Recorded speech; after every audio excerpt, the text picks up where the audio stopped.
నా మనసే కాదు నా కడుపు కూడా పెద్దదే. అందుకే దయ్యాలు ఆటలు ఆడుకునే టైంలో కూడా నాకు అప్పుడప్పుడు ఆకలి అవుతుంది తిన్నారా?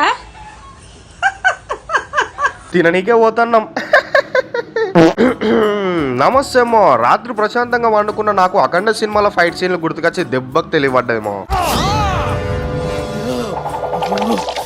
దెబ్బక భయానికి ఆకలేసింది ఎటు పోదామా అని చెప్పేసి ఆలోచించి మనోనికి ఫోన్ చేసి బయటికి వెళ్ళైతే మన సీసీ దాబాకు పోయినామో. సీసీ కోకా కోలా దాబా తోటి అండా కర్రీ ఉన్న పుల్క ఆర్డర్ ఇచ్చినామో. వెంటనే వేడిగా వచ్చింది చలికి ఒక్కొక్క ముద్ద తింటా ఉంటే గొంతులకు సమ్మ దిగిపోతుంది అండా కర్రీ టేస్ట్ విషయానికి అయితే లాస్ట్ టైం తిన్నప్పుడు అయితే మంచిగా అనిపించింది ఇప్పుడు తింటే మరి మేబీ మాస్టర్ చేంజ్ అయ్యిందా ఇట్లా తెలియదు కానీ టేస్ట్ మాత్రం అంత హైపియలేదు నెక్స్ట్ వచ్చేసి ఒక ఎగ్ ఫ్రైడ్ రైస్ తీసుకొని నేనున్న మావాడైతే సగం తిన్నామో. ఆ చలికి వేడిగా తింటా ఉంటే టేస్ట్ మాత్రం బాగుండేమో. నెక్స్ట్ ఒక కర్డ్ రైస్ చెప్పినామో. ఇక్కడ కర్డ్ రైస్ కి మాత్రం సపరేట్ ఫ్యాన్ బేస్ ఉంటది ఇక్కడ కర్డ్ రైస్ విషయానికి వస్తే మెంతులున్న జీడిపప్పు ఇంకేందేందో వేసిస్తాడమో. టేస్ట్ విషయానికి వస్తే మాత్రం ఎప్పటిలాగానే ఈసారి కూడా భలే ఉన్నదేమో.